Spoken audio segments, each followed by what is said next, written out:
Guys, स्वागत है आपका मेरे YouTube चैनल पर। गाइस, आज हम लोग क्लास 12th NCERT केमिस्ट्री के सेकेंड चैप्टर से 30 most important objective type question पढ़ेंगे। ये सारे प्रश्न आगामी परीक्षा के दृष्टिकोण से अत्यंत महत्वपूर्ण हैं, अतः आप सारे प्रश्नों को अच्छा से याद कर लीजिए और अपनी नोटबुक में जरूर लिख लीजिए, क्योंकि ये काफ़ी मोस्ट इम्पॉर्टेंट क्वेश्चन हैं।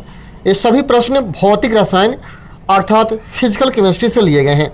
तो चलिए हम लोग ज़्यादा समय बर्बाद नहीं करते हैं, आज का क्लास शुरू करते हैं।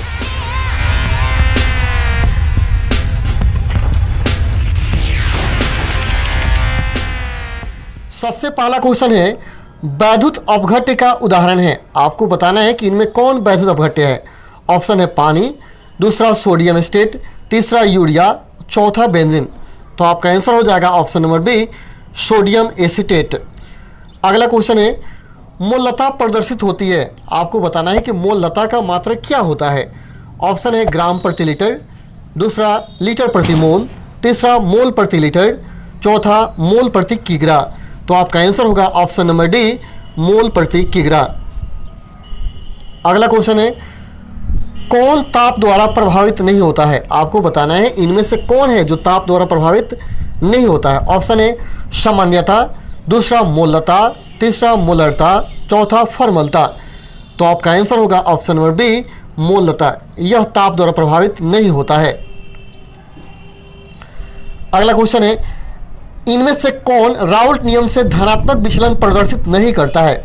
आपको बताना है कि वह कौन युग्म है जो राउल्ट नियम से धनात्मक विचलन प्रदर्शित नहीं करता है। ऑप्शन है पहला बेंजीन क्लोरोफॉर्म, दूसरा बेंजीन एसीटोन, तीसरा बेंजीन एथेनॉल, चौथा बेंजीन कार्बन टेट्राक्लोराइड। तो आपका आंसर होगा option number A, benzene chloroform. अगला क्वेश्चन है, कौन अनुसंघ गुणधर्म नहीं है। कौन अनुसंघ गुणधर्म नहीं है। ऑप्शन दिया डेल्टा टीएफ। डेल्टा टीएफ का मतलब हुआ हिमांक अवनमन, हिमांक अवनमन। दूसरा है पाई, पाई का मतलब परासरण दाब। तीसरा है डेल्टा टीवी, इसका मतलब क्वथनांक उन्नयन।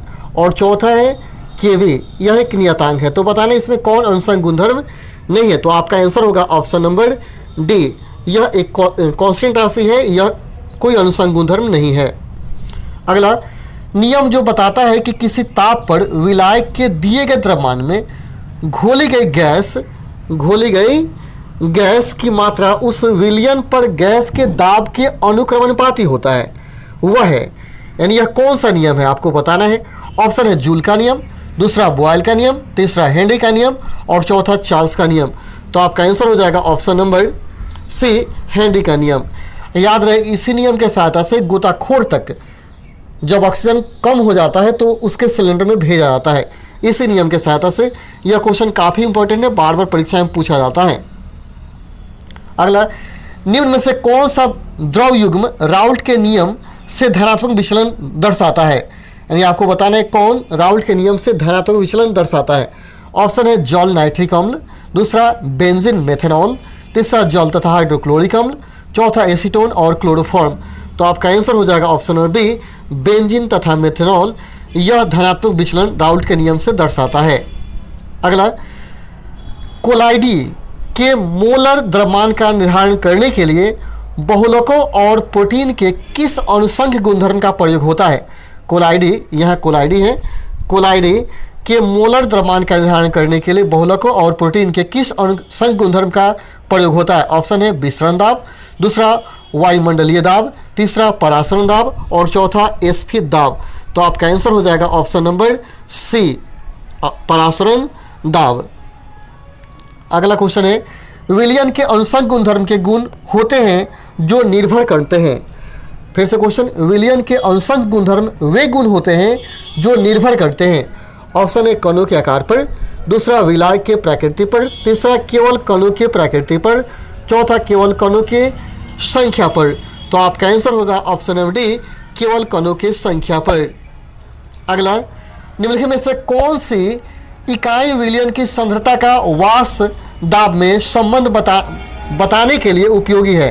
निम्नलिखित में से कौन सी इकाई विलयन की सांद्रता का वाष्प दाब में संबंध बताने के लिए उपयोगी है। ऑप्शन है मोललता, दूसरा द्रव्यमान प्रतिशत, तीसरा पार्ट्स पर विलियन, और चौथा है मोल अंश। तो आपका आंसर हो जाएगा ऑप्शन नंबर 4 मोल अंश। अगला क्वेश्चन, मोल अवनमन स्थिरांक निर्भर करता है। आपको बताना है कि मोल अवनमन स्थिरांक किस पर निर्भर करता है। ऑप्शन ए विलय की प्रकृति पर, दूसरा विलाय की प्रकृति पर, तीसरा विलयन के वाष्प दाब पर, चौथा विलयन के ऊष्मा पर। तो आपका आंसर हो जाएगा ऑप्शन नंबर बी विलयन की प्रकृति पर। अगला, शुद्ध जल की मूलता होता है। आपको बताना है कि शुद्ध जल का मूलता कितना होता है। ऑप्शन है 55.6, दूसरा 50, तीसरा 100, चौथा 18। तो आपका आंसर होगा ऑप्शन नंबर ए 55.6। अगला, निम्न में से कौन सा अनुसंख्य गुणधर्म नहीं है। आपको बताना है इनमें कौन है जो अनुसंख्य गुणधर्म नहीं है। ऑप्शन ए हिमांक का अवनमन, दूसरा प्रकाशीय क्रियाशीलता, तीसरा वाष्प दाब का आपेक्षिक अवनमन और चौथा क्वथनांक का उन्नयन। तो आपका आंसर होगा ऑप्शन नंबर बी प्रकाशीय क्रियाशीलता। यह कोई अनुसंख्य गुणधर्म नहीं है। अगला, निम्न में से किसका हिमांक अवनमन अधिकतम होगा। आपको बताना है इन ऑप्शनों में से कौन है वह यौगिक जिसका हिमांक अवनमन अधिकतम होगा। ऑप्शन है K2SO4, दूसरा NaCl, तीसरा यूरिया और चौथा ग्लूकोज। तो आपका आंसर होगा ऑप्शन नंबर ए K2SO4। इसका हिमांक अवनमन सबसे ज़्यादा होता है। अगला, एक बीकर में पदार्थ A का विलयन रखा है। एक बीकर में पदार्थ A का विलयन रखा है।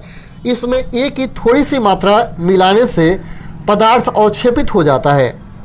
यह विलयन है। यानी एक बीकर में पदार्थ A का विलयन रखा हुआ है, इसमें A की थोड़ी मात्रा मिलाने पर पदार्थ अवक्षेपित हो जाता है। तो यह विलयन है। ऑप्शन है संतृप्त, दूसरा अति संतृप्त, तीसरा असंतृप्त, चौथा है सांद्र। तो आपका आंसर हो जाएगा ऑप्शन नंबर बी अति संतृप्त। यानी जब अति संतृप्त रहेगा तभी जब उस पदार्थ को मिलाएंगे तो अवक्षेपित होना शुरू हो जाएगा। ठीक है। अगला, द्रव विलायक में निश्चित मात्रा में घुलने वाली ठोस विलय की अधिकतम मात्रा निर्भर करती है। फिर से, द्रव विलायक में निश्चित मात्रा में घुलने वाली ठोस विलय की अधिकतम मात्रा निर्भर करती है। ऑप्शन है दाब पर, दूसरा ताप पर, तीसरा विलय की प्रकृति पर, चौथा विलाय की प्रकृति पर। तो आपका आंसर होगा ऑप्शन नंबर ए दाब पर। अगला, ऊंचाई पर रहने वाले व्यक्तियों के ऊतकों एवं रक्त में ऑक्सीजन की कम सांद्रता का कारण क्या होता है। यानी जो व्यक्ति ऊंचाई पर रहते हैं उनके ऊतक एवं रक्त में ऑक्सीजन की मात्रा कम होती है। इसका क्या कारण है। तो ऑप्शन है कम ताप, दूसरा कम ताप एवं उच्च वायुमंडलीय दाब दोनों, तीसरा उच्च वायुमंडलीय दाब और चौथा कम वायुमंडलीय दाब। तो आपका आंसर होगा ऑप्शन नंबर डी कम वायुमंडलीय दाब। जैसे से ऊपर जाएंगे वायुमंडलीय दाब क्या होता है, कम हो जाता है। ठीक है, यही मुख्य रीजन है। अगला, निम्नलिखित में से कौन अनुसंख्य गुणधर्म है। आपको बताना है इनमें से कौन अनुसंख्य गुणधर्म है। ऑप्शन है क्वथनांक, दूसरा वाष्प दाब, तीसरा परासरण दाब और चौथा हिमांक। तो आपका आंसर होगा ऑप्शन नंबर सी परासरण दाब। यह अनुसंख्य गुणधर्म है। अगला, अनुसंख्य गुणधर्म विधि से प्रोटीन तथा बहुलक का अनुभार ज्ञात करने की सर्वोत्तम विधि है। यानी अनुसंख्य गुणधर्म विधि से प्रोटीन तथा बहुलक का अनुभार ज्ञात करने की सर्वोत्तम विधि है। ऑप्शन है परासरण दाब विधि, दूसरा वाष्प दाब का अवनमन, तीसरा हिमांक का अवनमन, चौथा क्वथनांक का उन्नयन। तो आपका आंसर होगा ऑप्शन नंबर ए परासरण दाब। अगला क्वेश्चन है, विलयन जिसमें परासरण दाब समान ताप पर समान होता है क्या कहलाता है। विलयन जिसमें परासरण दाब समान ताप पर समान होता है क्या कहलाता है। ऑप्शन है समाकृतिक, दूसरा समावयवी, तीसरा अति परासरी, चौथा समपरासरी। तो आपका आंसर होगा ऑप्शन नंबर डी समपरासरी। अगला क्वेश्चन है, विलयन में विलय की मूलता किस यूनिट में व्यक्त होती है। विलयन में विलय की मूलता किस यूनिट में व्यक्त होती है। ऑप्शन है मोल प्रति लीटर विलयन, दूसरा मोल प्रति किग्रा विलयन, तीसरा मोल प्रति किग्रा विलायक, चौथा मोल प्रति लीटर विलायक। तो आपका आंसर होगा ऑप्शन नंबर सी मोल प्रति किग्रा विलायक। अगला है, हिमांक का अवनमन विलय के अनुभार से इस प्रकार संबंधित है। यानी आपको बताना है हिमांक का अवनमन विलय के अनुभार से इस प्रकार संबंधित है।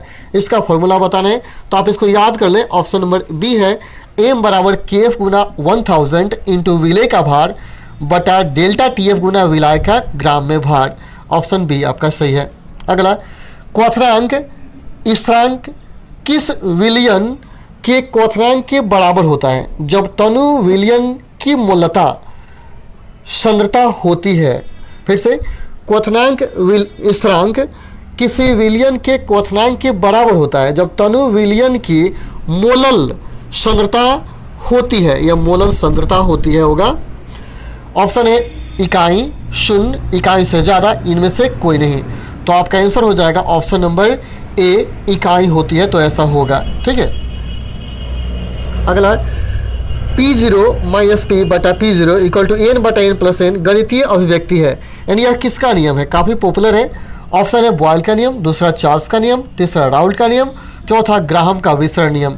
तो आपका आंसर होगा ऑप्शन नंबर सी, राउल्ट का नियम। बहुत ही पॉपुलर क्वेश्चन है। अगला, परासरण दाब ज्ञात करने की सबसे अच्छी विधि क्या है? परासरण दाब ज्ञात करने की सबसे अच्छी विधि क्या है?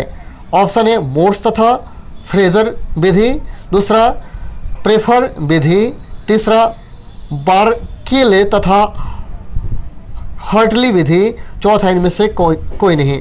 तो आपका आंसर होगा ऑप्शन नंबर सी, बार्केले तथा हर्टली विधि।